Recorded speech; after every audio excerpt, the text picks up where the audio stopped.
roll. I'm excited for tonight. Yeah. Yeah. Special session started today. Yeah. I mean, I didn't hear anything that was just overly exciting about that per se. We might get 5 more seats in Congress. That's saw pretty that. exciting. I'm always for, not necessarily in this case, but I mean, I'm always for a good gerrymandering here. You know, If you're against it, are you against it in the states that do it with the politicians you agree with? That's my question, because there's 7 or 8 states that have only Democratic Congress people. Like, and I can, and a lot of them are your New England states, like Connecticut, New Jersey. They only have Democrats. Like, you think there's no Republicans living there? No. In fact, Delaware is that way. And I have cousins who live in Delaware, and they have their whole area in northern Delaware is very Trump friendly. So, you know, like, if you don't like gerrymandering, just don't like it on both sides of the aisle, and we can have a discussion. But anyway, we usually don't jump right into topics, but current event today. We could talk gerrymandering for a little bit. One of the oddest political words on the I always wondered if it's a little bit racist. I don't know where it comes from, but everybody says it like across the board. So, wonder if there's a guy named Jerry who did it first. I don't know. We can Google it here shortly when we get to that part of the pod. I don't Google anything anymore. I chat GPT everything. Yeah, because here's why. I wanted to know, we're going to Vegas this weekend again. And I had a question, and I want to know what casino is best for this, right? But I didn't just want the regular Google AI to tell me. Mm-hmm. I wanted it to give me the details. So, like, ChatGPT will do that. I'll be like, all right, I need this particular thing. I need it to be an MGM property on the Strip because all of my points are with MGM, so I want it to be at MGM. And it's like, okay, here's the breakdown. Here's probably your best top 3 choices, but here's the breakdown for each one of them. And, like, Google won't do that, but ChatGPT will. So okay. I use ChatGPT for everything. Man, I like it. I use either ChatGPT or Grok. Grok is wild. It's wild. It gets a little bit out there sometimes. Yeah. The Twitch already pointed out that gerrymandering is spelled with the G. Okay. Not a J. I mean, there could be a Jerry. Eldridge Gerry, the governor of Massachusetts in 1812. During his time in office, the political redraw voting district lines and benefit the political power of the time. What party was he in? One of the new districts was shaped so bizarre that it looked like a salamander. Therefore, the word gerrymander comes into play. Wow. The term gerrymandering, it doesn't say what political party he was. Who is it? Eldridge Gerry. In what state? Massachusetts, 1812. You never know back then. It could have been Whig Party.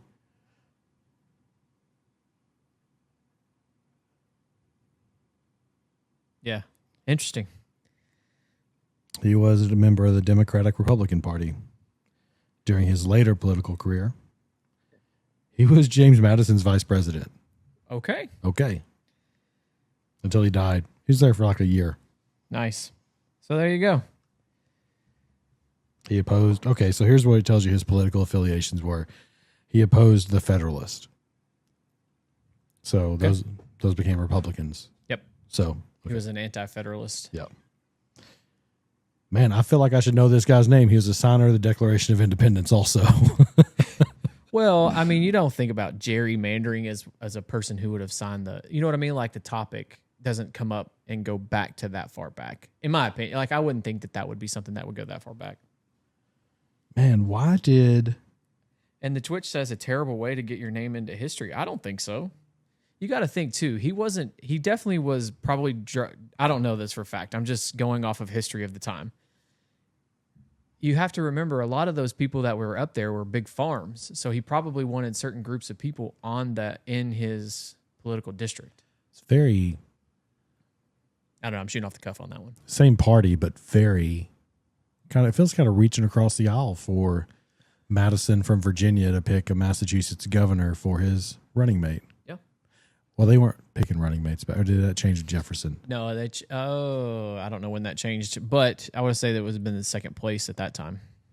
I don't remember Still when that second changed. place. Gotcha. I think so. Well, Elbridge Gerry, former governor of Massachusetts, vice president to James Madison, signer of the Declaration of Independence. Your name is in history. Both parties do it. Don't come at me with your issues. If you don't like it, fine. Don't like it. Just don't like it on both sides of the aisle. 1804 is when it changed. So Trump, it would have been that time period. technically the White House, but Trump asked the Texas legislature to do this and basically said, guys, California and New York, everybody does this. And so they believe they'll gain 5 seats. Right now it's 25-7. We have 25 Republicans that the Texas sends to the Congress and 7 Democrats. I can't imagine that going 30-2. No way. That seems No way. pie in the sky. I mean, if you're just thinking just the big cities, right? What did you Right. say it was? I don't remember what you said. Right now it's 25-7. So you're talking about Dallas is going to have Houston, Austin, and Dallas. San Antonio, El Paso. There's 5. Yeah. You're not going to, you may get 1 or 2 away from them. That's it. Yeah. I mean, and then you got to think how big those cities are too. Yeah. I mean, you're Well, talking Houston. they have Houston multiple. and Dallas are massive. Right. And it's going even like there's even Dallas is becoming bluer the further north you go. Mm-hmm. So, and that's not supportive of one party or the other in that conversation. That's just stating facts. Right. By the way, we have been getting some hate. I don't know how much you look and read the comments on our Twitch or not on our TikTok. Woo, man, they've been coming at us. Fiery, huh? Yeah, and for no reason. And I was telling somebody today, I was like, it's the same comment. It's always the same comment. So it's obviously a bot, but it's just like, we had one hit over 10,000 views and several of them get close to 2,000 views. And yeah. And shame on the people for calling out my wife. Oh. Yeah, said something about like negative about my wife. You don't even know her. Shut up. So You mentioned her on the pod, but I forget what it was about. yeah, I What was the talking about how context? pretty she was. What? Yes, and then I'm also male chauvinist controlling because I tell her what to wear. Which, if you know my wife, or in fact, if you either one of us, I'll speak for Clint too. Neither one of us tell our wives what to do. No. I mean, you've been married longer than me. You get to a point where they don't tell you what to do, but they will say something or request something, and you're like, I should do that. It's in my best interest to do that. Yes, That's more like it. I got in a Facebook fight this week, and I haven't gotten one of those since COVID. really. It wasn't really a fight. So in other words, you dunked on someone. I realized a couple comments in, I'm like, I'm not taking this any further. But You want to dive any more into it, or just leave it at that? no, it's just a guy I went to college with. He was, Do I know said guy? no. Okay. He made this snide comment, and I get it. When an airline makes you take weight out of your bag because it's over 50 pounds. But he kind of went off about it. And I'm like, in my comment, because I know we went to school together, we chat every once in a while. He lives in a different state. And I said, if only they had posted that somewhere. So you knew before you got to the airport. Because listen, I don't want to be the guy in front of the baggage drop off with my bag open on the floor trying to take stuff out. So you know what we do? We have this thing called the bathroom scale. And if we think we're close, if we're checking a bag, most of the time we just carry on. But if we're checking a bag, we weigh it. Crazy ideas, I know. And so I didn't say all that. I just said something. You should have. I just said something like, they do post that. Because he was mad because they will let you Pay, right? pay. They'll let you pay. And he didn't want to pay the price either. And I'm like, So can I play the other side of this? yeah, So if I'm healthy yeah. and I weigh a certain weight, and the gentleman in front of me is obviously not healthy and weighs quite a bit more. Yeah. You see where I'm going with this? No. How come? Do they have to pay a higher fee? To sit on the plane? Yes. It's not about weight on the plane. Okay. Explain to me what it's for. Then. It's about their handlers. They don't want them Okay, lifting they more want than to lift 50 pounds. Gotcha. Okay, so then it's an insurance issue. That, and just it probably says on the job application, must be able to lift 50 pounds or, Or more. Okay. Yeah, Okay, fair. I take it back. Up to 50 pounds. That's why they'll let you pay. And that's why people who are like, that I'm putting into my other bag who's also going on the same plane, that's not the thing. It's the handlers having to carry your bags and throw them on the conveyor belt and stack them inside the airplane. That's why they have that rule. Plus, listen, maybe they could lift 55 or 60 pounds, but they set it at 50 because they found out that's where they're going to make some money because they're a for-profit corporation, which as a capitalist, I don't have any issue with. Oh, we're going to talk about for-profit. Can we just hop right into that? I don't have to pay it. But anyway, what made me upset is that's what I said. And he said, you completely missed the logical fallacy, which I'm not surprised. I know other people from Royce City. Oh, man. It's like, that took a turn. I was just making a lighthearted comment about Southwest Airlines, which I also travel on all the time. And all of a sudden got my intelligence and my hometown insulted. That's funny, though. So, I mean, come on now. I asked him to clarify the logical fallacy, which he couldn't do. And then I asked him to go look up what an ad hominem fallacy is. Let's take a look at that. Then did he drop it? He didn't respond? He did tell me after that. He said, you win, and said some snide stuff after that. But it's fun. Does he tune into the pod? Did you make a fan? He might. I doubt it. Should let him know. But yeah, he's on there. But it's fine. So while we're talking at profit companies, the WNBA is not an at profit company. Are they not? No, they're $40 million in the hole this year. I know they don't make money, but when you say like a for-profit company, like they are, like the NBA, like a for-profit corporation, they just don't make any money. Yeah, they are that, but they neither does Uber. Uber's been negative ever since they got Inception too. Did you see the shirts they wore? Oh yeah, it's on the sheet. Pay, I think. Pay what you owe us. Pay what you owe us. But the problem is you got to make money. I didn't want to talk about it until they started that crap. That's another thing. It's not good basketball. No. Like when you watch the NBA All-Star game and they're scoring one team, the over-under I think this year was 330 points between the two. It was around there. Okay. Over 300 points. Yeah. And not even close to each part. I don't know what the final score was. I didn't even look it up. But I would be willing to bet it wasn't even close to 250 points. I watched a clip, and I don't play basketball. There was a lot of shots missed. It was like all the shots that were missed. I'm like, come on. And I feel bad for people making fun of the WNBA, but nobody will make fun of the WNBA if they would cut this crap about they should get paid as much as the NBA. Yeah. It's capitalism, yo. Like, you make money based on advertising. Okay, it was 151 to 131. Shane Gillis made a joke about that. It was his friend's wife. Yeah, that's hilarious. He was like, Brittany so-and-so's here from the WNBA. Everybody cheers, Yeah. They don't even know. No, have no clue. Yeah. It's not a WNBA player, but nobody knows that. He needs to be the guy. I just love that he called out the hypocrisy Yeah, that everybody tries to like it's the same thing with like women's soccer. It's not as good. No. It's like the Dave Chappelle skit. Like if LeBron James was transgender and said he was a woman, does that mean he has to go play in the WNBA? And where he would score 840 points a night. It's not the same. It's not the same. It's not the same. I'm so sick and tired. One of the things that I'm glad seems to be going away a little bit is just the idea that when you're looking at this athletic event and this athletic event, they can both be very good if a woman is playing it and a man is playing it. Yep. It can be very good. Like we talked about this a couple weeks ago. I really enjoyed college softball more than I enjoy college baseball. It was a lot of fun to watch, and it was very entertaining. College baseball, not so much. You start watching The West Wing? Yes, I did. How many episodes? I got to do it 5 episodes. The last episode of season 1, President Bartlett is trying to get back to the White House after an event to watch a softball game. Is he? Yeah. So and everybody's making fun of him for wanting to go watch a softball game. So again, I'd never seen this show before. The first thing I noticed was all the characters on there that are in other shows that I had seen.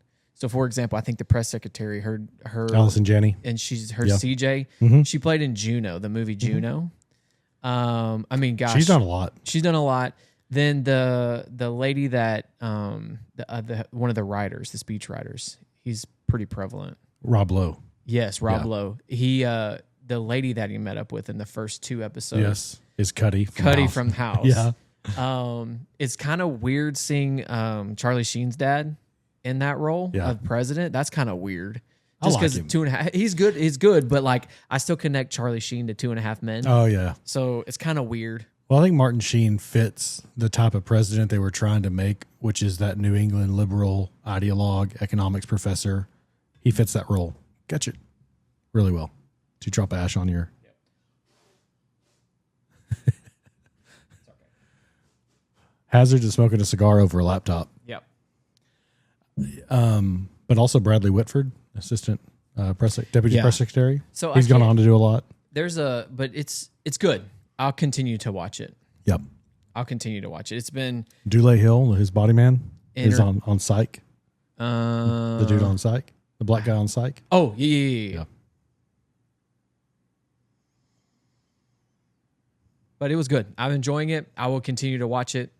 So far, it's not a ton of political. I did like I think it was in episode 2 or 3 where they shot the plane down. The Syrian rebels shot the plane down that had his doctor on it. Yeah. I'd kind of like that was kind of a very still relevant to what's happening in today's society. I thought that was really good. We went clothes shopping today, school clothes shopping today. Man, It's kind of early. well, we kind of started already. You know what I mean? Like I started, today was my first official day back, I guess, sort Gotcha. of, because we coach. And it's the sooner we can get it out of the way, the better.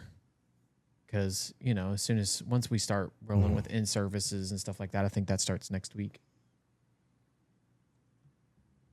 I'm wrong about that. That starts the following week. So 2 weeks away. But we have camps this week, camps next week. Britt goes back a week from Friday. Ugh. And so like that there is, if you're in education, there's not very many people that will understand this because it's hard to explain. All teachers feel this way. It's about 50% excitement and 50% anxiety about going back. There's just especially if you're going back, there's twofold in that. If you're going back to a new school or a new administration, there's a lot of anxiety of that because you just don't know what to expect. Right. They could be the greatest person in the world to work for, or they could be the worst. If you're going back and it's a lot of familiarity, that's a little bit better. But you have to remember, you're also learning. I mean, depending on where you are, if you're in middle school or high school, you could be potentially learning 100 new individuals at minimum. But if you're going to an elementary, you're now getting to spend the next 8-9 months with 20 little human beings. All day. I've said for a long time, the best thing about the two things that matter about your job is you got to love what you do and who you're working with. So working with a bunch of new people, a lot of turnover, new leadership, that can affect your year. But we got a new principal at our campus. I've worked with and for him before. I'm really excited about it. Different energy, which is the guy that we lost. He moved up, but he did a great job. Like he was very calm, very steady. You always knew what you were going to get. Like he was very supported the teachers, supported the students, supported everything that you could imagine. And he just they moved him up because he's good at his job. And then the new guy that we got, I'm really excited about working for him. He's great. He's going to be great. And I'm not just BS, and I just wouldn't talk about it. You know what I mean? Right. He's going to be good at his job. His staff has stayed pretty similar to the same. Very solid group of people to work for and work with. I enjoy it. So I'm excited. Excited. I'm not anxious at all. There'll be a little anxiety like the first day, but I'll get over that pretty quick. Because, if you're coaching, like you're already in the thick of it. Yeah. Like I'm nervous about this week. And school doesn't start for another week or so, 2 weeks, I guess. But how do y'all do school clothes shopping? Usually all in one day. Oh, man. Y'all are brave. We have to break it up. I get frustrated. Yeah. We have an age range, right? So really the littles are the ones we're shopping with. We'll send the bigs on their own in the store. That's or fair. wherever we're at and let them go pick out their own stuff. And they kind of know what their budget is. So they're looking at price tags, adding it up, and, they got their own little cart and they're just basically doing their own shopping, trying on their own clothes. And like the girls will stay together. And then after that, we can divide and conquer. I'll take a couple. My wife takes a couple. And really, it's like we only have 2 kids we're shopping with at that point. Yeah, I took my son today, and she took the middle daughter. And we do a lot of shopping for them at Old Navy. Yeah. It fits our kids well, and it's good, affordable clothes, and they wear well, especially with our boys. And you know what it is? They'll have the whole like little tree of T-shirts. Yeah. And it's like, just pick out 10, like, because the boys wear each other's clothes anyway. Right. So we try to go with Under Armour, Nike, not necessarily because it's the brand name. It just doesn't wear out, and it doesn't fade, and it doesn't shrink. Yep. Our guy's a little bit smaller. And so, like, if we find something that's a little big, if it shrinks, it's perfect. But then if it fits perfectly and it shrinks, it's too small. Right. But then, like, if you buy it too big and it doesn't shrink, it's too big and he doesn't want to wear it. So it's one of those things where it's like, you're danged if you do and you're danged if you don't. Yep. I really wish, and Greg Abbott, I hope you're listening to this. I know you're probably not. But can we also talk about school uniforms for public school? You know how easy school clothes would be? School clothes shopping? Yep. It would be so easy. Okay? You get a black polo, you get a gray polo, you get a white polo, and done. Then done.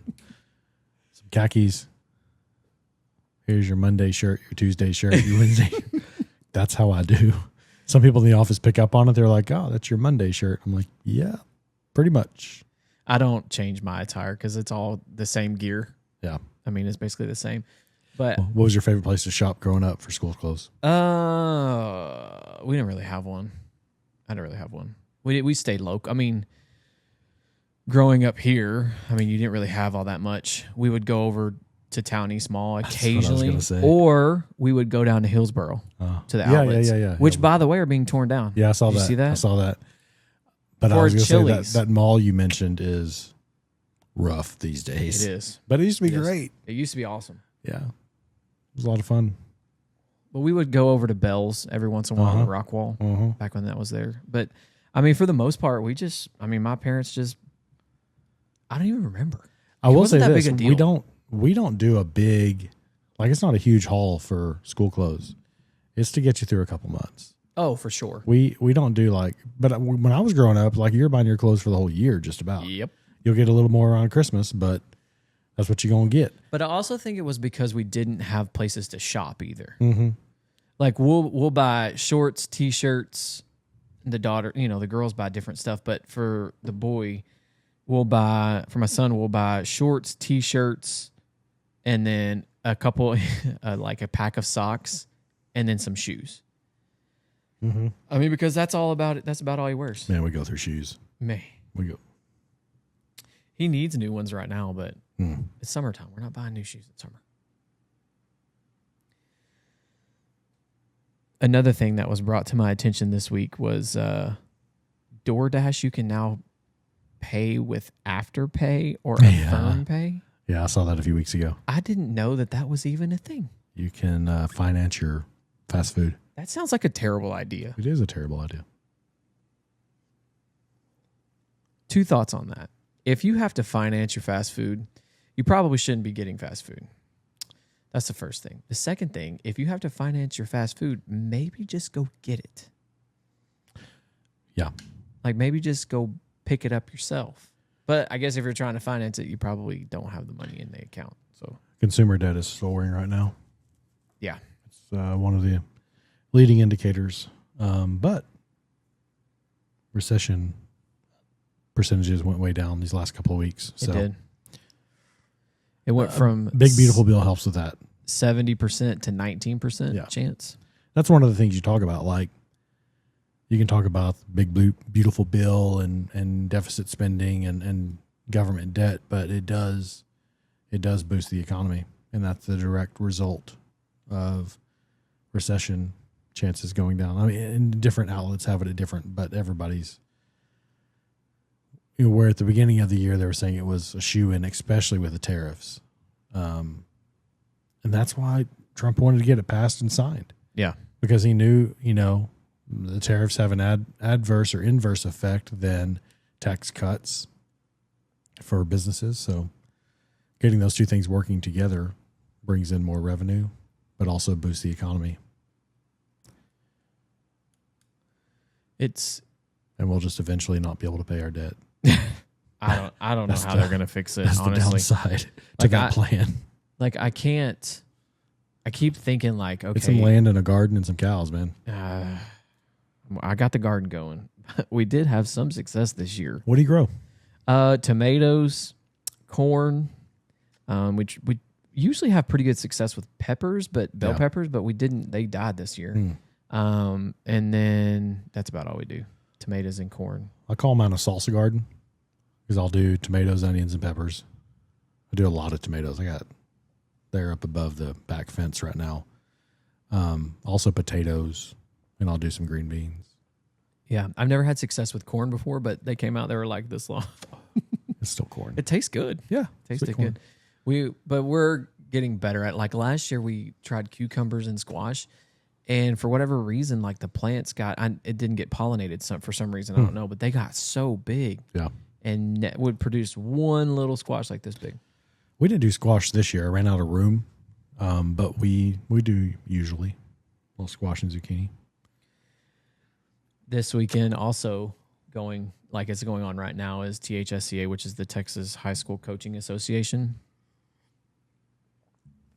So I meant to ask you this. Whenever you go to those association meetings, like for accountants or whatever, the CPA ones that you've gone to, do you actually learn anything at those things? I was talking to my brother-in-law about this this week. I ran into him and I said, because he was talking about he went to a conference in Vegas, and I was like, and he was talking about he couldn't do anything because he was in the conference all day long. And like, I feel that way sometimes. I'll go to some conferences where I am in sessions all day, and then it's like I'm at this great place, but I can't enjoy it. Right. Because I'm just in conferences all day. You could have this thing in Dallas, like it would be no different to me. Right. I'm seeing the inside of a ballroom, like big deal. Carpet and boob lights, it's what you got. Every ballroom ever. But that's for like internal conferences. If I go to like an association, like a bankers association or something, I will pick and choose the ones I go to, but then I'll hit all like the networking and happy hours and stuff like that because I'm basically marketing at those. Okay. But I don't go to all of them. But I will pick like at a lot of the bank conferences, they'll have people from, like, they'll have the FDIC chair or some nationally known economist come and talk about the state of the economy and what things are doing. And so that's always very interesting. I'll always sit in those, stuff like that. But no, I don't go to everything. Well, like you go to these things, like I've been a handful of times. And I was talking to one of my coaching buddies. We worked together for quite a while. And I was telling him, I'm like, it's getting to the point to where a lot of these conferences are becoming moot outside of the networking, are becoming moot because a lot of the stuff you can get off of YouTube and TikTok. Yeah. Or you go and you listen to this coach, and this is very, very specific to coaching, but you go and you listen to this guy. Let's say you're going to listen to a basketball guy, right? And he's won 14 state championships. And then you look at his roster, and like every single one of them was 6'5", 6'3". Yeah, yeah. You know what I mean? And it's like, I don't want to listen to that guy. Basically Belichick. Well, it's kind of hard to put into like NFL terms, but like... I'm just saying Belichick had Brady. Right. Well, okay. I see what you're saying. That's what I meant. But like when you're looking at it from this perspective, like I want to listen to the guy who's been the assistant coach of a successful program who didn't have that. Like, right, I've been in a head coach a couple times, but mainly throughout my career, I've been an assistant coach. So like I would really like to listen to a guy talk about that, right? Like how do you support a head coach that you may not always agree with, right? Or how do you deem your success, right? Because you don't get to make all the decisions, you don't get to do all this stuff. Or I want to listen to the head coach that is like for real about their about their crew, about their roster, and be like, look, guys, this roster was a 5-25, and we got 15-15 and made the playoffs. And here's what I did. Like, that's the guy I want to talk to. But they're never going to put that person out there because that's not going to draw the numbers. Mm-hmm. But like, they'll bring in, some really, really successful coaches that like are from the college level, and everybody will go watch them because you want to listen to Nick Saban or a Steve Sarkisian or, like a couple years ago they had Bill Self. You want to listen to those guys. That's equivalent to like the chair of the FDIC coming in and speaking where I'm at. Right. It's like, okay, I'll listen to what this person has to say. But also, even if I'm just in a regular session because it had like a snappy title or something, and we talked earlier about how much I use ChatGPT and how good it is, but like if you're in one of those and 5 minutes into it, you can tell this dude like wrote his speech from ChatGPT, I'm out. You get up and leave? Yeah. Yeah. I always sit towards the back anyway because I don't want to disturb people. But if I'm sitting in the front, I don't mind. Like if I'm not getting anything from what you're saying, I'm just going to go do something else. And sometimes I'll pop into another session or just, well, whatever. and I wonder where, like, K. Bailey Hutchinson is getting totally redone. The convention center is getting totally redone. There's a couple of reasons for that. One, so they can host more sporting events, and they're also becoming more esport friendly. Mm. So I wonder if there's a shift in the way that they're marketing that place because these conferences, like your accounting one, like the coaching one, like those conferences are becoming no more. Mm-hmm. Because one, people don't want to travel as much as they used to because, especially for work, people are working from home. Right. And you have Zoom and you have Google Meets. And I just wonder if that's going to be something of the past, which would be interesting. Yeah. Okay, we both have a lot of kids. Would you go to Dallas Dollar Days at the Dallas Zoo? Nope. Never. Dude, I saw the traffic to get off the not worth ramp it. of 35 was all the way to downtown. Yeah, it's kind of like, I don't know how much it is to go to the zoo, but I'm not doing that. To me, it's like, I feel like I could say, if we want to go to the zoo, we're just going to pay regular price. Like the joke, I make that kind of money now, Yeah. It's not a real expensive thing, so that's why it's funny. But now, you want to know how expensive it is to go to the San Diego Zoo? Because we checked it out and we were out there. $15 a ticket, by the way, to go to the Dallas Zoo. Oh, yeah. No. Yeah. I'm paying $15 on a Tuesday in the middle of the school year when no one else is there if we're doing that. I don't even like Saturdays. I don't like crowds. I am crowd claustrophobic. That's fair. I don't like crowds. That's fair. So, hold on. The San Diego Zoo? I want to guess. okay. So Dallas Zoo is 15. The San Diego Zoo is way better. $45 a ticket. 75. Holy cow. And kids? A person? You want to know what kids are? 50. 65. Oh, Lord. That's not even a discount. We were going to spend $600 to go to the San Diego Zoo. No way. I would not have done that either. And we, with our littles, like 5 and 6 years old, they're still at that age where we can't go do something all day. We've got to get up in the morning and go to it, go have some lunch, see 1 or 2 more things, and then it's going to be nap time. That's my best advice to anybody who ever does Disney World. Don't try to do it all day.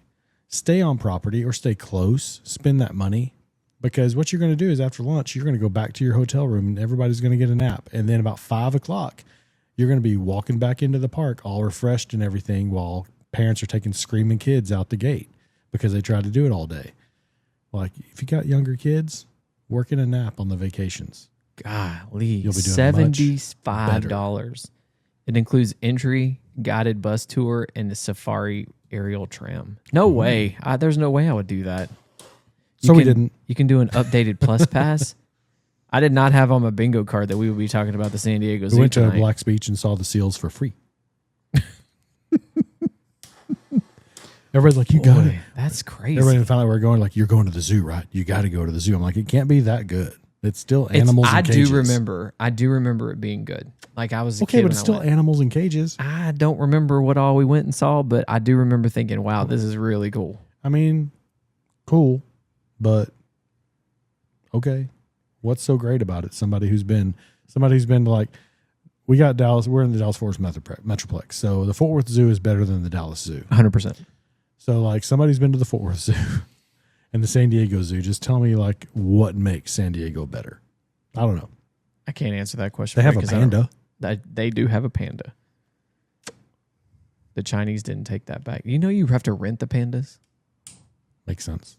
You have to rent them from China. Okay. And that was part of the... Man, we got all of our debt to China, and now we're renting pandas. Hold on, let me check to make sure that's correct before I put that out there. Dave Ramsey would hate that. Wait. Hold on. We're looking, and yes, giant pandas are actually on loan from the Chinese government. Oh my gosh, how much do you think we pay a year for those things? Don't look it up. Doge it. How much do you think we rent for those pandas? I have no idea. $1 million per year for a pair of pandas. For a pair, so it's $500,000 each. Yes. I don't know. It's probably worth it. And they're in San Diego. Yeah. So it says here, person should get them in Fort Worth. Jeff can vouch for the San Diego Zoo. It's great. Maybe not $75 per person though. It's larger with a huge safari. Oh, and they say there's a West Wing episode about that. You remember that one? About what? Oh, San the pandas? San Diego Zoo. The pandas, Yes. yeah. It's actually, and you'll see it in season 1. Lum Lum or Lin Lin or something. We have to get a panda. All right. We've where do you want to start? We kind of got a lot of small things, not a bunch of big things this week. Another big, I don't know, went viral this week is the astronomer CEO. He did.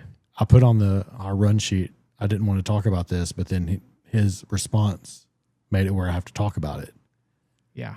Did you read his response? I glanced at it. He's not a victim. He blamed on Coldplay. Yeah. Well, and said it was supposed to be a private. No, it's not a private moment at a concert. It's a stadium. They were in Foxborough. I saw a funny meme about that, about them being in Foxborough, and I forgot what it was because they're where the Patriots play. I don't know. I have a couple of thoughts on it. I mean, I'm glad that he resigned. That's probably the right thing to do. But now that you've does the HR director keep her job? No, they both did.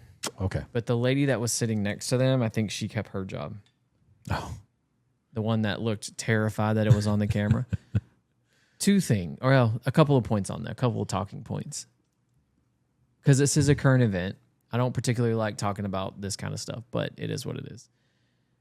First off, if he hadn't responded the way he did, I don't think it ever goes anywhere beside that. Mm-hmm. It definitely doesn't become national news. The second thing is, if you're going to do that, don't go to a concert where everyone there, I mean, surely somebody was taking pictures besides just the kiss cam and sending it to his family. I mean, he's apparently a very wealthy man. I read somewhere today that it's going to end up costing him close to $100 million. But I think too, like the amount of effects that it's having on his kids in the future, because now that's who their dad is known as. And it's a meme that's never going away. Yeah, that's going to be, I mean, it's a meme that has evolved into thousands and tens of thousands of different memes. Right. Like I saw one with Donald Trump and Hillary Clinton. I mean, and so like there's humor, there's a bit of humor in the situation when you look at it from that perspective. But also like on the backside of it, like you exposed something you were doing in the dark and it got shined a bright light on it. I think it's just absolute ego and hubris, that response. To say like, we were just trying to do something as a private moment. No, dude. And they just said, like, did you see the clip of Chris Martin before it happened? Telling the crowd, all right, we're about to put the cameras on the crowd, everybody. No, I didn't they see got a that. warning. Jesus. And they just still stood up there like what they were doing. There's so many things funny about it and so many things wrong about it. Yep. That you can't even, like, sometimes the words don't even come to my brain that I think, because it's like, it's just so gross. Yeah. That you're so bold. The only thing you got to say, like, on something like that, sometimes it's really less is so much more. I think you do make a statement. You're a public figure. Something happened. People know you. You apologize to your wife, your kids, and your company, and leave it at that. And that's all you say. There is nothing else to say. Yeah, no. And I don't know. It's gross, but also funny. The reaction. Yeah, that's it. Do you think it goes viral if they don't react? No, I think it stays right there. Because people were videoing it, and then whoever videoed it, I guess if they post it and they know that's the astronomer CEO. Right. But then they got to go and know that's not his wife. You know, they got to do a little research. If you're there videoing it, the video on the kiss cam, and your video gets shared. Like, you think about just a bunch of regular people going to a concert, they're only sharing it with their people. Right. You know? It definitely doesn't go viral. Especially because, like, videos of the kiss cam usually, unless something happens like that, don't go viral, right? Like, if it's just a couple, like, you post that video, it's not going to go viral. So, but the reaction says it all. You got caught. What? No, they got caught. Oh, yeah. You got caught. I mean, that's all you can say. Yeah. I mean, it's just gross. Just gross. And it's bleh. That's how I feel about it. And again, I'm kind of like you. Maybe I think I actually text you the screenshot of it. Made me laugh at spitting my coffee out. Yeah, I was like, this has happened, but I'm not, we're not going to talk about it. We don't need to talk about this. I kind of feel the same way that you do about it. And then I saw his response. I was like, well, dang it. Now it's news. And it went viral. And like all the other memes have been pretty funny. So, well, you know who else ran away? Tim Walz. Yeah. Tim Walz announced this week that he's not running for president. As if anybody asked him. Yeah, nobody cares. Nobody thought you were, buddy. I did see a kind of a meme or an image of kind of like the pictures of who, and like that his name was like his face was X'd off of it. The one that I find interesting, and I don't know, I sent you the screenshot of it, or the link to it, was James Tellerico this week on JRE. Did you have a chance to listen to it? I didn't listen to it yet. Okay. We are not a religious podcast. We are both religious, but we are not a religious podcast. And I'll be interested to hear your thoughts briefly once you listen to it. I think he might eventually get there to running for president if he can stay Really? into that. Yeah. I saw that Rogan asked him to, but the problem for me with James Tellerico, I said this last week, and I had forgotten his name in the moment. Absolutely 100% the only thing I agree with that man on is his take on education. That's it. Anything that he talked about, and there were lots of things that he talked about on Joe Rogan, but he was basically coming out against, which he did come out against it during the legislative session, against the 10 Commandments on the wall. If we want to have a conversation about that, you and I are more than welcome to. We played the clip, right? We did. Well, I don't remember if we played the clip, but we definitely talked about it. Yeah. And I know I put it on our social medias. It's on our TikTok of him talking to the lady, and the lady did not defend her point very well. Mm-hmm. But I just think that, like, when you're looking at his position on a lot of things, he forms his opinions, or he forms his thoughts very well. He's very well spoken. He's young. He's 36. And I think he's a Presbyterian pastor. I could be wrong about that. But it just seems to me that the Democratic Party isn't ready for what he has to offer. Right. He's a little more middle of the road. But at times, he comes off as pretentious. Yeah, I see that. And so I just don't see that that's going to get a national following. The one thing that I can say is he's definitely not far left. Yeah. So it's just interesting that that was even like Joe even said that. Mm-hmm. But it'll be interesting. Yeah. Speaking of presidential candidates, I saw an interesting stat this week. It has since changed. I just looked it back up. But about Tuesday, Wednesday this week, we talked about Polymarket during the election. Yep. Because they do odds on things, and it's not just a poll, it's where people put their money. And Polymarket came out to be pretty dang close to accurate. Yeah. It's funny, people put their money, where they actually think is going to happen, predicting Trump that would win. Would you like to know who Polymarket had predicted as the number one presidential candidate, Republican nominee for 2028? JD Vance. Yeah, that's easy. Guess who number 2 was? DeSantis Donald or Trump. Rubio. Really? Trump Sr., the one in office right now.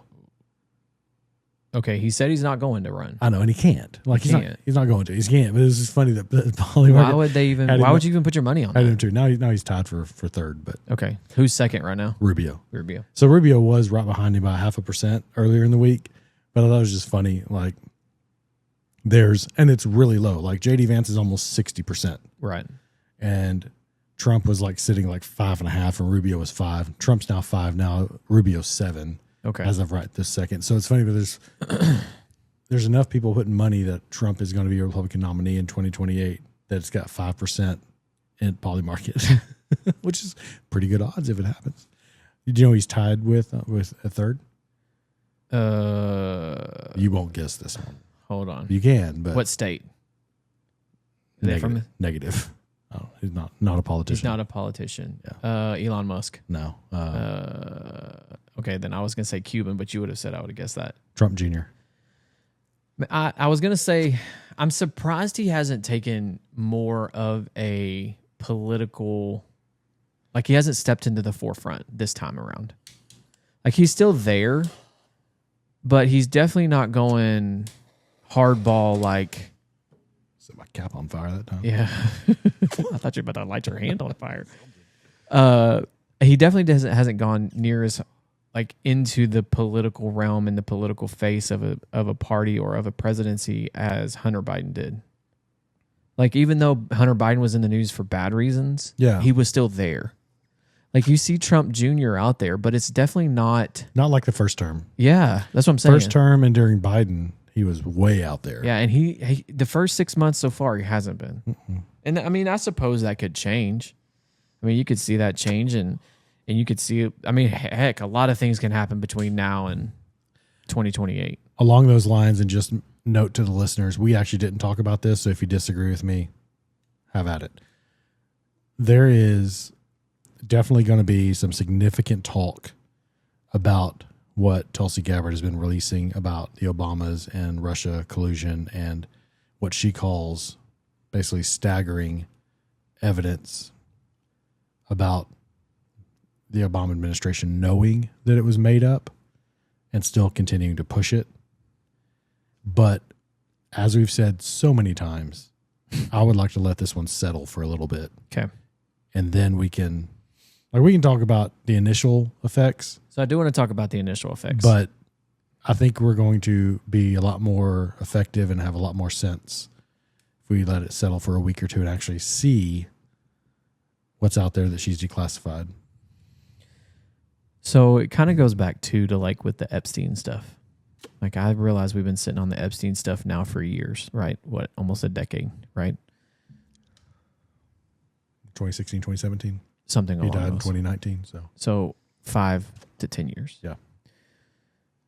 This is so new, and someone asked me about it today, if it was something we were going to talk about. But the problem is you're accusing a president of the United States. Not the problem. The problem with jumping to conclusions is you're accusing a president of the United States of treason. That's what you're accusing them of. I like Tulsi Gabbard. I think she's done a great job, and I think she will continue to do a great job. I don't think that this is an indictment on her personally. I just really feel like you got to wait and see what happens before we start accusing a former president of the United States of treason. I don't think Obama is getting anything or going anywhere. I think people in his administration might. I think they will. I think if they do have the receipts that they say they do, and Kash Patel on Rogan said flat out, like, we know a lot of this happened, but it's past the statute of limitations on a lot of this. If they do have that, there will be a fall guy or two that takes the hit. It won't be Obama. Well, and then too, there's the AI generated reel that shows Obama sitting in the Oval with Trump. That's not going to happen. And I don't think that those things are kind of funny either. No. If that's fair. Like there are a lot of things like the Yetis, the Yeti guys Have you seen all these that are AI generated that are hilarious? But there are certain things that I just don't think are funny or don't joke about. We talked about this last week or week before last, and I don't think that one was funny. Ironic, maybe, but that would and like they're even comparing it that it's going to be bigger than Watergate. To me, it is. Like I talked about before. Like we talked about last week. I actually care about this. Like Epstein, I don't care about. Bad people doing bad things, but this, was essentially stealing an election. Like actually stealing an election. Actual fraud committed by people at the highest levels. So I think I'm gonna pause. And I'm not the guy that normally jumps on that bandwagon. I know you're not. I'm not a conspiracy theorist, but this I've just scratched the surface on some stuff, and it's like, dadgum. Well, and you're hearing more and more about. Man, I think my headphone cable is going out because it keeps popping. You're hearing more and more. You're seeing more and more smoke, and where there's smoke, there's fire. Now it could be put out and nothing come from it. Yeah, but man, accusing a former president of treason, I'm gonna keep saying that because that's a big deal. I think that's our go-to reaction is nothing's gonna come of this because nothing ever does. But this seems different. It does feel different, and our parents. Have gone through scandal like this and seen it play out. Nixon resigning, things like that, like you were talking about. This is after the fact, but I don't know. We'll see. While we're talking about Obama, he's been on the podcast circuit. And we don't talk about our personal lives. Well, we do, but we don't. But one of the things that he talked about this week, I don't remember what the podcast he was on, but he was on it with the former first lady. Where did I put that at? Okay. He talks about raising boys, and about turning boys into men and how and what you do to do that. One of the things that I'm learning every single day is that I've raised one daughter, working on another, and then I'm also raising a little boy, and that is so dramatically different than how I've raised my two girls. Mm-hmm. Because we live in an age where it's like, I listened to Charlie Kirk today talk about it a lot, and they were talking about like how they men specifically are not, and boys are not being taught how to respond to certain situations properly and what that looks like and how do you manage that and how do you fix that. So let me give you an example. The other day my son was with us, and a gentleman I was talking to, an elder of mine, was talking to me, and he looked down at my son, and my son's pretty shy in general, especially to people he doesn't know. Just in general, he's a very, very, very passive in that way. He doesn't really talk to people he doesn't know, which not a bad thing. But he went to shake the gentleman's hand. He kind of cowered down a little bit, that's just his personality. So when we got into the car, I was like, hey man, like when someone's speaking to you, you have to look them in the face. Like you have to. That's part of being a man. That's part of being a young boy. You have to look them in the face. And then we even went over like when someone reaches their hand out, you have to shake it. Mm-hmm. Like a fist bump is not okay. Mm-hmm. Like if they fist bump you, but if they're reaching their hand out, you have to shake it. Now he's 8. He doesn't understand exactly what all those things mean. Like we hold the door when we're walking in and things like that. And it's one of those things where I feel like over the last 15 years or so, because it wasn't this way when I was being raised, but over the last 15 years, we have a whole generation of young boys that don't know how to manage themselves. They don't know how to manage their emotions because they've been told that either you can't feel anything or you have to feel everything emotionally. Mm-hmm. And it's a struggle because it's like you have Obama going on this rant, and I'm like, dude, you didn't raise boys, you raised girls. Mm-hmm. Like, not that you're not qualified, not that you can't do research and talk to experts and stuff like that, but until you've been in the mud, just really, really talking about it and experiencing it, it's difficult. It's not new for him. That's what he said during the election. He told black men they weren't men if they voted for Trump instead of Kamala. I know. And that's where the hypocrisy he's comes gotten in. this whole bent where he's trying to tell now men how to raise boys and trying to tell men how to be men. Like, it's a big overreach. And nobody's listening. I mean, that I know. No. Like, he lost his voice, really. Yeah. I think during the campaign. I said that during the election, even before the election happened, like one of our early podcasts. Like, I really had more respect for him as a president until he started hawking for Kamala and the things he was saying and like spouting known hoaxes about Trump and disinformation. Well, and just also going completely away from who he seemed to have been personally. Mm-hmm. Like, he kind of lost that. And I think we should, and Trump needs to do this too. When he won't because he's Donald Trump. But when he gets out of office this time, he needs to go the route of George W. Bush. Yeah. And stay relatively out of the picture. Yeah. And just kind of fade into the background and do your thing. And I feel like every time Obama comes into the public eye, whether it was with the election or now he's on the podcast circuit, there seems to be something that comes out that's like, man, you're tarnishing your legacy a bit. Yeah, I agree.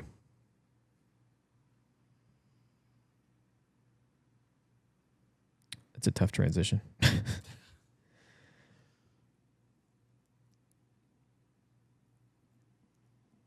It's one of those things that is so uncomfortable to talk about. Raising boys. Oh, yeah. It's just like, or raising children in general. Mm-hmm. Like, I am by no means an expert at raising kids. Mm-hmm. I have screwed up so many times. I heard somebody say today, and they've got a couple of kids, but their kids are just grown and they're basically just graduated college. And so real empty nesters, like they've graduated college, started their careers, got their own place, things like that. Say like, he told his kids, especially when they got to be teenagers and like high school age, like, you need to understand, like, we're making mistakes. We're just doing our best. Yeah. Like, as your parents. And you know what? When you have kids, you're just going to be doing your best and you'll get it. Like, we're not perfect. Like, you're going to need some therapy, but that's okay. Like, your kids are going to need therapy too. Like, we're just doing our best, but, it's every single one's different. Every single kid's different. Boys different. Girls are different. Oh, man. Speaking of people losing their voice, though, see Colbert canceled. Yeah. I mean, in a year, basically. I think it's going to happen before that. Really? Yeah, I think he'll walk away. He's pretty upset. He's pretty upset about Kimmel's pretty upset because he's probably next. Jimmy Kimmel's pretty and upset. And those are the about worst ones. Like, I can get along with Fallon. I can watch a Fallon monologue every once in a while. Like, he's got a couple game shows. I can watch that kind of stuff. Fallon's okay for me. Like, I think he's all right. He will make fun of both sides. He has kind of a Leno thing about him about that way. He'll make fun of both sides of the aisle. But Kimmel is trash. I mean, Kimmel, like, fake crying whenever Trump won. Like, you could tell the dude's faking it. And Colbert was even worse than Kimmel. So it makes sense. Like, it's not working. Like, again, for-profit corporation trying to make money. We're not making money doing this. We're going to quit it. Well, and it goes back to what we talked about the WNBA. Like, that connection of you can only lose money for so long. Yeah. And in a way, I'm kind of glad to see it. Yeah. Because because when this all came out, I'm like, man, like, I don't remember who it was, if it was a TikTok or something I read, but like some of the views, like on the weeknights, like less than 300,000 views, like less than 300,000 viewers. That's horrible. And Trump would always call that out too. Like, so he would get a question from them, be like, "That's why your ratings stink because you ask questions like this." Yeah. And he's not wrong. He's not. So then I was like, okay, maybe maybe like they're getting more traction on like YouTube or something like that. Yeah, But then or like clips and shorts. he would and have a things. big guest on, and it would have less than a million views. Yeah. Like you're talking about 50 to Colbert's 100. just not good either. Yeah, Like, and he's not entertaining. no. Definitely not to me. And I'll say that about Fallon. Fallon's not a good interviewer either. No.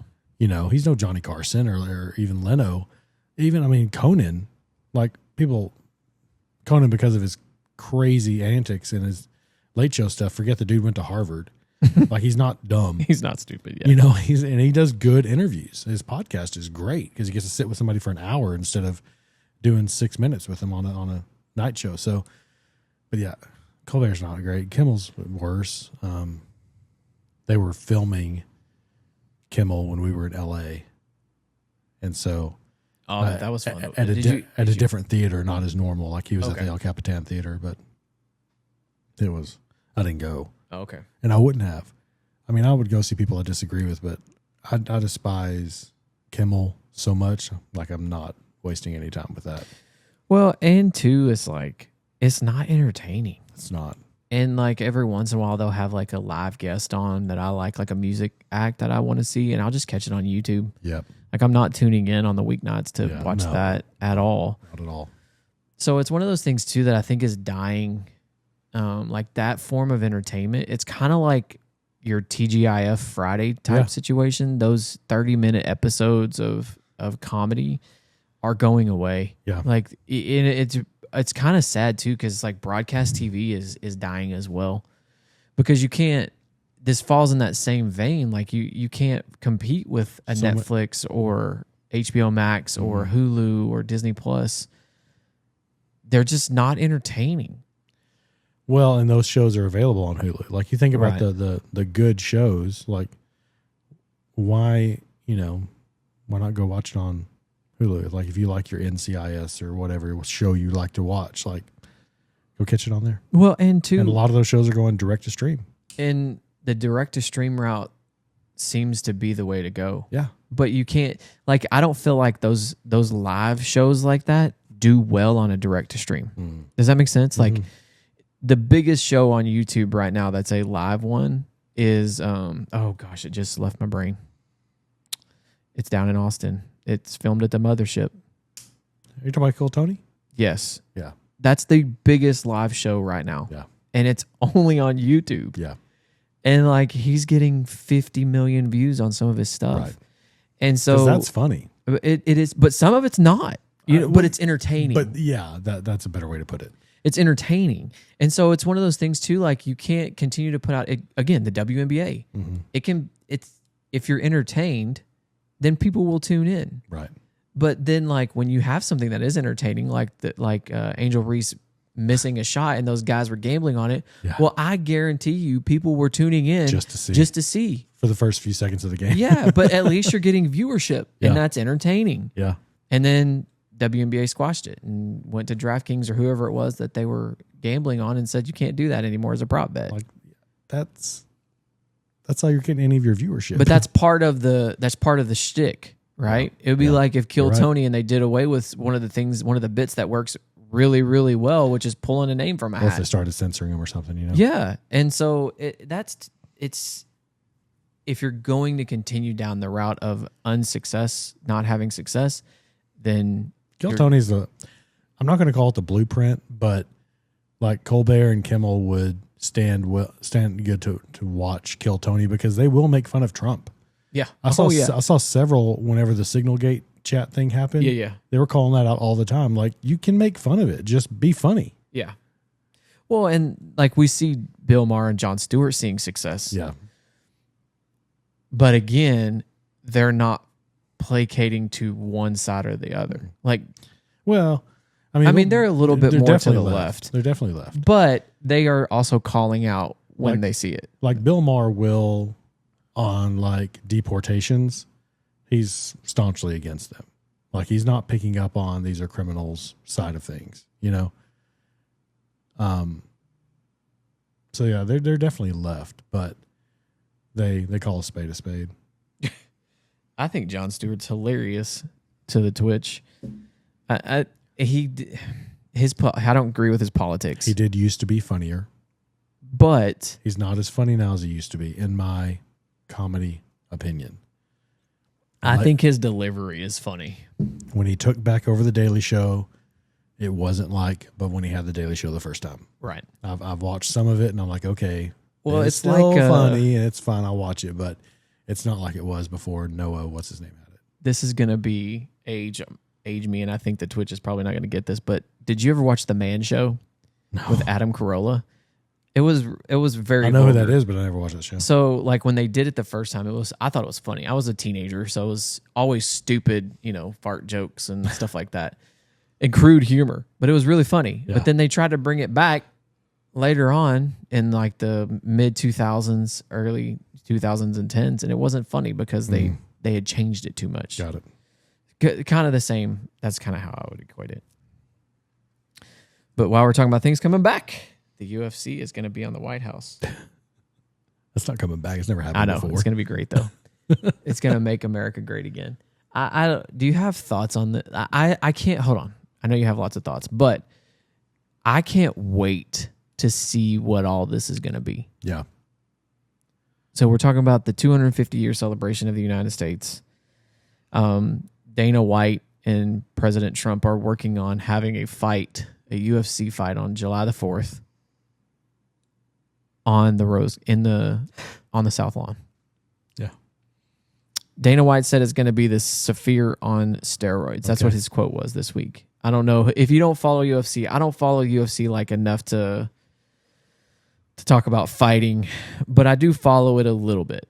So basically what happened is the Vegas Sphere, they spent quite a bit of money, in the millions of dollars, to put in a fight there. And just from videos that I saw, it looked pretty cool. Yeah, I saw it. Did you actually watch the fight there? Yeah. Okay. He said it's going to be bigger than that. Okay. I believe him. Yeah.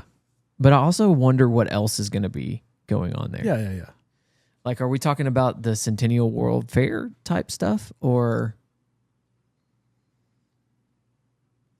I don't know. I don't know either. But it's going to be a lot of fun to watch. And we're kind of all over the place today. I feel like it's going to be like the Olympics at the White House. You know, it's going to be like, you got stuff going on over here, stuff going on over here, but it's like America's 250 years old. It's going to be a big celebration. It can't be.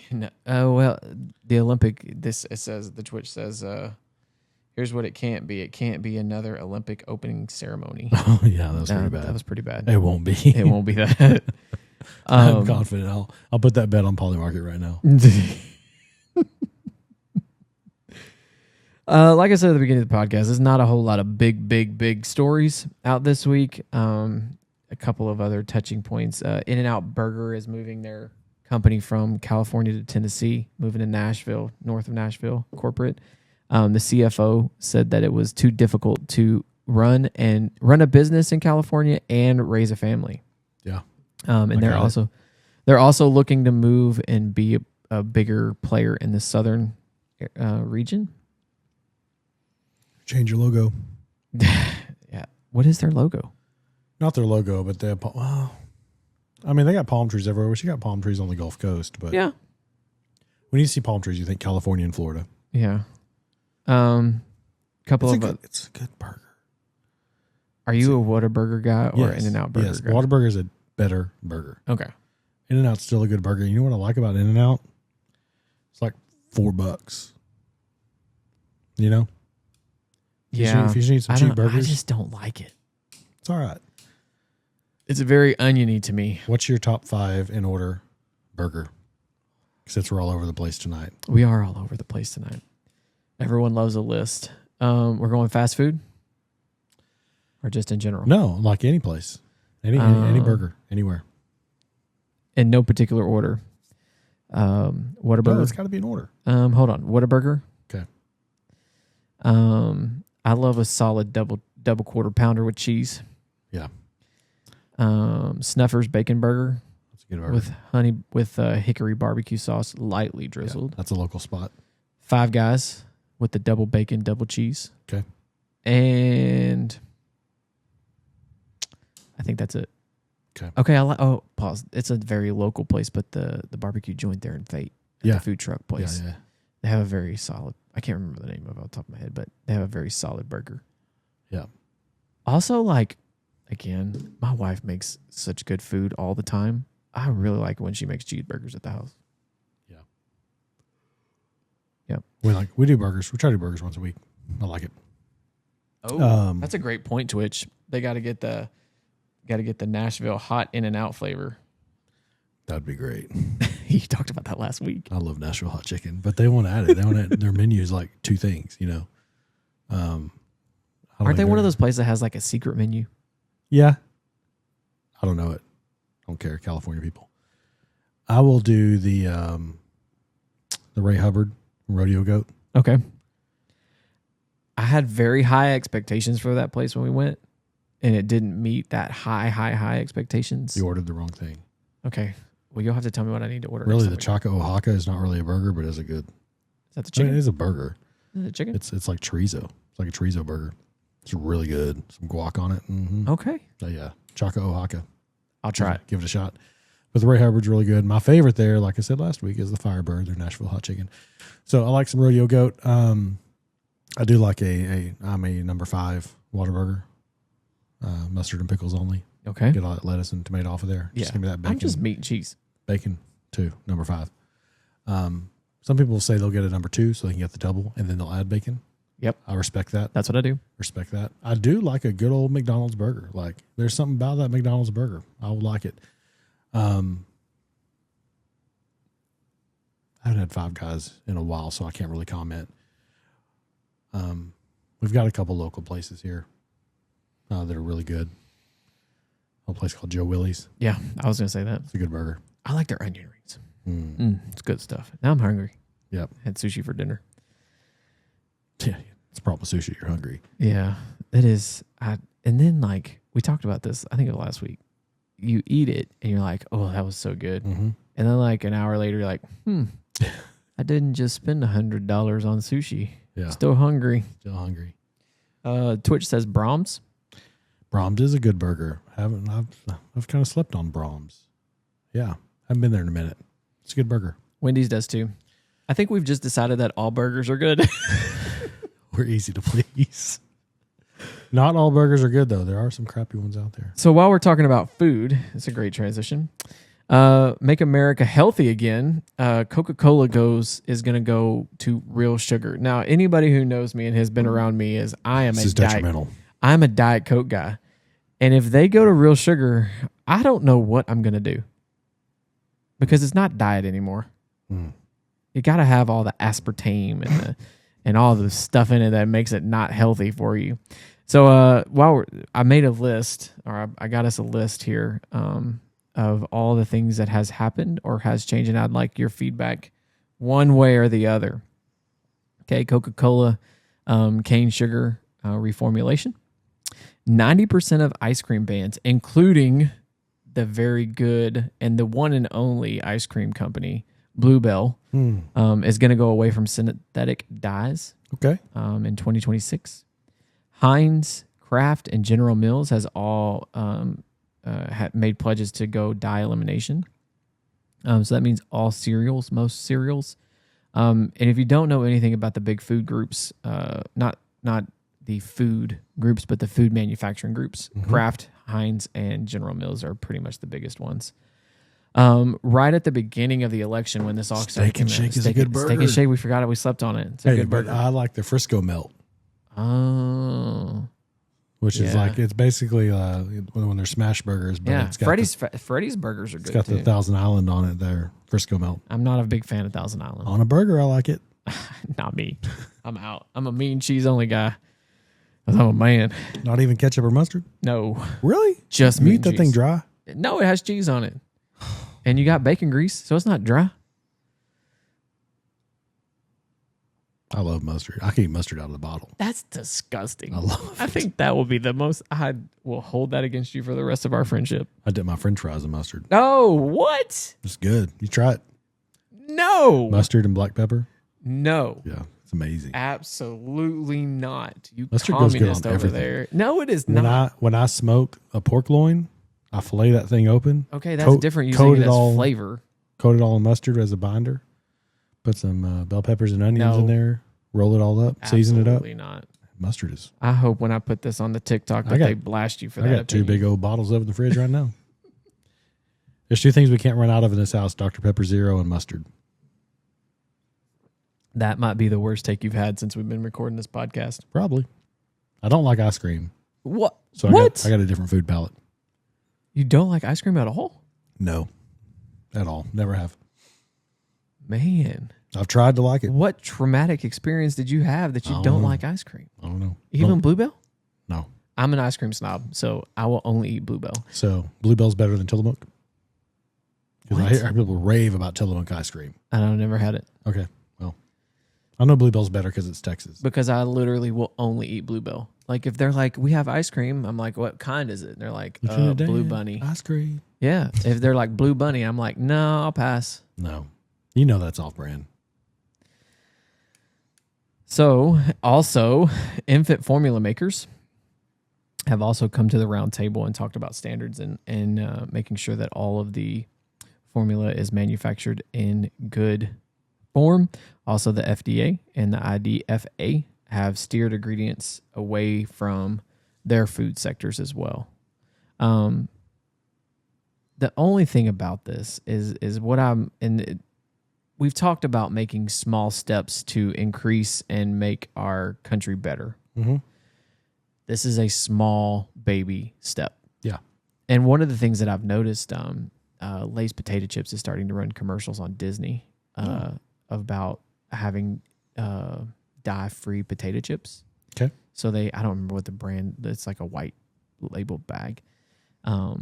But it'll be interesting how because it's like a short term thing to where they have like, a limited edition, blah, blah, blah, blah, blah. What chips do they dye? Everything. Really? All chips have certain dyes in them. Yeah. Well, all not the Costco chips we buy. Well, They but have those are three ingredients. Those are not Lay's though. those are not Lay's, and they're not. Yeah, like if you're buying those kettle chips, it's just salt, potatoes, and Oil. some sort of an oil. Yeah. But even like the seed oils are going away. Ooh. They're going to start using the different oil to fry them in. So I thought that was interesting. I again, something else I'm definitely paying attention to. We talked about early in the podcast, not tonight, but earlier episodes about red dye and how a lot of that's going away. I'm really, really happy about that. I think that that's going to be a huge step to making everybody healthy again. So that gets us to the end of the run sheet. Talk about red dye. This is my transition. What are your thoughts on Trump telling the Commanders they got to change their name back to the Redskins? I didn't like the name change in the first place. I thought it was dumb. Well, I don't like it either. I'm not sure I like Trump telling them they have to, or he's not going to let them build a stadium. I don't like that. Yeah. I really want him worried about other stuff. Yeah, I think we got bigger fish. It's not to that fry. I don't have a problem with Trump and I having the same take on the Washington Commanders is a stupid name and they shouldn't have changed it in the first place. But I don't think that needs to be occupying his presidential brain right now. That's kind of how I feel about it. There's more important stuff out there for the president to be talking about. I definitely don't have a hot take. Like, I don't really care. But it's like we have a lot bigger fish to fry than And I understand it's a bigger take on wokeism. Right. And I get that. And I don't have an issue with Trump attacking wokeism and his cabinet attacking wokeism. That's fine. But, I mean, and the decision by Washington to change their name was 100% wokeism. It was white liberals who cared about that. Right. Not Native Americans. Right. You know. Well, and then too, like the Cleveland Indians going away from that. And yeah. I don't. Atlanta still hadn't done it. They're still the Braves and Kansas City's still the Chiefs. Yeah. I think it was more of a derogatory term for the Redskins. I mean, that's what they based it off of. But that's what they thought. But they were wrong. Yeah. It wasn't. Like, I hope that this point of history, like the last 6 years, so you're talking about basically from 2020 to 2024, basically Biden's presidency just kind of goes down as like, okay, we tried that and it didn't work. Yeah. Because like if we didn't learn anything, we can't just always placate to people's feelings, including my own. Yeah, right? I was talking to the CEO of a pretty big company this week, and he got on the subject of 2020, and I didn't know where he was going to go, but he said, I've never seen anything like that in my life. And I was like, are you talking about Biden? Are you talking about COVID? Like, I had to listen for a little bit to see where he was going with that, but he was talking about COVID, and he's like, I don't think we'll let him get away with that again. Oh, not in our lifetime. No. You will not see the country shut down. No. At least Texas. Right. I mean, where they enforce it with the law, like legally with police and stuff, they could do that. But honestly, I feel like there would be a much bigger revolt, because here's the thing. Gosh, we are all over the place tonight. I'm just going to say it right now. If you're listening, there's not going to be show notes this week. It's all over the place. I'm going to list kind of some topics we talked about, but I'm not trying to do show notes on this, because there'd be 400 of them like every 2 minutes. Our ADD is definitely kicking in today. We've been pretty good. Okay, so we've done 34 episodes, and this is the first one we've had like this. First one we've been a little ADD on. But like the reason COVID worked in 2020, and honestly, I know there's some people out there listening, and I'm not describing you, but a lot of people, even conservative people from the beginning, were like, all right, we just need to stay home and wash our hands, and let's, not go out and spread germs. For those that are watching, that was me. Yeah. Like, sure. Like, that's when I first shaved my head. Before that, because somebody told me you got to fire it before it quits on you. Whenever you start going bald, And I was like, this is great. I'm not going to see anybody for 2 weeks. Yeah. I'm going to go shave my head, and then if I hate it, it'll have grown out in 2 weeks, and, but then I shaved it and I never went back. And so it's like stuff like that. It's like, cool. The kids are out of school. It's spring break. We're having an extra week of spring break. We're going to stay home. Everybody be sure you're washing your hands, like, things like that. Like, that won't happen again. No. You won't have from the jump, like, the even more conservative and in tune people won't go with it again. No. I mean, and that's why it's not going to be able to happen. We both know people that never bought in from the get-go, but they were kind of on the fringe. Right. I remember the point. I do remember very, very vividly the point where I was like, okay, I'm out on this. Yeah. It was about July. Whenever we were supposed to take a trip to Colorado, and we had all been healthy, and we are on our, like, loading up, packing up, going to leave the next day, and they shut the state line down because you couldn't go into Colorado. I was like, man, this is dumb. Mm-hmm. Like, what are we doing? I wasn't necessarily fearful of going to Colorado to be exposed to COVID. I was worried about getting back home. Yeah. Because they weren't letting people cross the state line. Yeah, stupid. And like, when I think about that now, like, think about that. The United States is the United States. I don't have to pay a fine or I'm not going into another country. It's still my country. They got away with a lot. Yes. I was out a little sooner than that. I was like Mother's Day. Like 2 months in, I was like, because in May? Yeah. Well, stuff just didn't make sense. Yeah. Well, and then I remember that's when we added our last kid. And so we spent a couple of days in the hospital. She was adopted, but we got to be in the hospital when she was born. Yeah. And you just kind of look around and you're like, you're in a hospital, and like, just some of the stuff just doesn't make sense. Well, like what they're trying to do, how they're trying to restrict it, it's like, it's kind of like whenever you go to the McDonald's, like we were talking about, getting yourself a burger somewhere, and you see the person checking you out and taking your dirty money with a glove on, like, so they can go back there and work on food, but they just handled your money with their glove on. Like, that's not how that's supposed to work. Now, the glove, you can't go touch lettuce now, right? Because you've been they grabbing. Probably can. Yeah, I'm sure they do. But because you just grabbed a bunch of dirty money and you touched doors and the sliding window and the drive-thru and all that kind of stuff, About that time is when I started looking around and be like, that's not how it's supposed to work. Like, this doesn't make any sense. So we were in the hospital about that same time. Yeah. With the heart surgery. Right. And we were very, very fortunate that both of us got to stay. But the thing that I asked the doctor as they come in, and it's a teaching hospital, so there's a whole bunch of people in the room, and we're contained to this little room. Like, we don't have masks on because we're safe in the room. But every time they open the door, we're exposed to everything in that hallway. Mm-hmm. And so I asked him, I'm like, "Are you guys sleeping here? Like, are you guys allowed to leave?" Mm-hmm. And the lead guy was like, "Well, yeah." And I'm like, well, then why can't we leave? Yeah. Yeah. But yeah, I was like, okay, well, and we were fortunate that they allowed, quote unquote, us to both be there. So like, we were technically breaking the rules because it was only supposed to be one of us. Yeah. But they made a special Same. exception because of his age. Yeah. And I was like, man, this is just odd. And I didn't really want to rock the boat because I wanted to get the heck out of there as quickly as possible. Yep. And like, man, it's such a wild time. Yeah, it was. A wild time. And then to wrap up the madness that is, okay, so hold on. This is something. I want to fast forward 50 years and read the books they'll write about 2020. It's just going to be weird. Yeah. Like you're going to be talking to your grandkids one day and be like, hey guys, remember I'll tell you this story about 2020 where you look out on that highway and there wasn't nobody there. It was like apocalypse. Like we looked out, I remember because our house, the back of our yard faced 30.